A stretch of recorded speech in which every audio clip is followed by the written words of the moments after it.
کہ یہ ایک دوسرے کو برداشت کرنا جو ہے نا وہ کتنی بڑی فضیلت کی بات ہے، بہت اہم ہے، اس لیے میں بیان کرنے لگا ہوں۔ وہ کہتے ہیں ایک عالم دین جو ہیں ان کی بیوی بہت بد اخلاق کی، بہت سناتی تھی اپنے عالم دین۔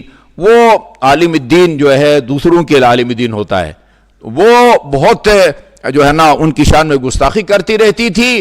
تو ایک مرتبہ دو بندے اس عالم دین کے گھر گئے کچھ مسئلہ دریافت کرنے، تو وہ عالم دین جو ہے وہ دیہاتی ماحول میں وہ جنگل سے لکڑی توڑ کے لینے گیا ہوا تھا۔ انہوں نے دروازہ کھٹکھٹایا، وہ قبلہ صاحب کی اہلیہ نے دروازہ کھولا، کہا کہ تشریف رکھتے ہیں؟ قبلہ کہا نہیں۔ کدھر گئے ہیں؟ وہی کچھ سنا دیا نا ان کو سنا دیا، فلان فلان کر کے جو ہے نا وہ برا والا بھی کہا، یہ جنگل سے لکڑیاں توڑنے گئے ہیں۔ اچھا، انہوں نے کہا کہ چلو ہم بھی چلتے ہیں، قبلہ کی مدد کریں گے لکڑیاں توڑنے اور اٹھانے میں، اور ساتھ ساتھ اپنا مسئلہ بھی دریافت کریں گے۔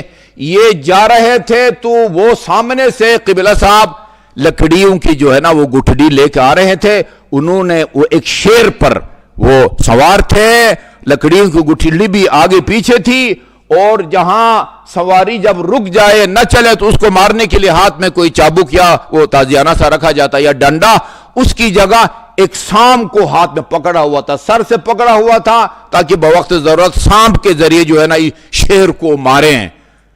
ان کو تو اپنا مسئلہ ہی بھول گیا، کہا کہ یہ تو عجیب مخلوق ہے بھائی۔ کہا کہ مولانا آپ یہ کیا عمل کرتے ہیں جس کی وجہ سے اللہ نے اس سے وہ صحرا کے درندے کو اور زہریلے جانور کو مسخر کر دیا ہے؟ ان کو اندازہ ہو گیا تھا میرے گھر سے آ رہے ہیں اور میری اہلیہ سے کیا سن کے آ رہے ہیں۔ کہا کہ آپ نے میری اہلیہ کا حسن و خلق دیکھا نا؟ کہا ہاں، میں اس پر صبر کرتا ہوں۔ یہ روحت بالکل سیم روایت میں ہے، دونوں کے لیے ہے۔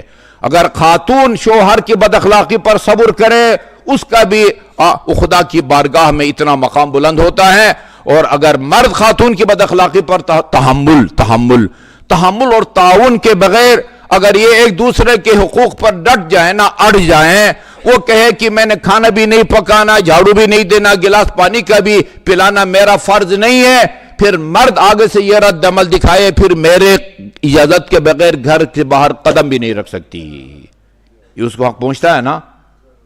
ایک ہفتے کے اندر معدے کی بیماری میں مبتلا ہو جائے گی بیچاری، زیارات کے لیے بھی نہیں جانے دیتا، عمرہ مفردہ کے لیے بھی نہیں جانے دیتا۔ ہاں، حج واجب ہو گیا ہو خاتون پر اور میاں اجازت نہ دے، یہاں یہ کہ نافرمانی کرے، اور جا کے حج بیت اللہ واجب کو بجا لانے کے لیے اگر وہ منع کرتا ہے اس وقت اس کی اطاعت واجب نہیں ہوتی تعاون کے بغیر۔ میں نے کل بھی ایک پروگرام میں کہا، شوہر اور میاں بیوی، شوہر چاہے کتنا بھی اعلیٰ تعلیم یافتہ ہو اور بڑے سے بڑے خاندان سے بھی اس کا تعلق ہو، وہ شوہر امیر المومنین کی برابری نہیں کر سکتا۔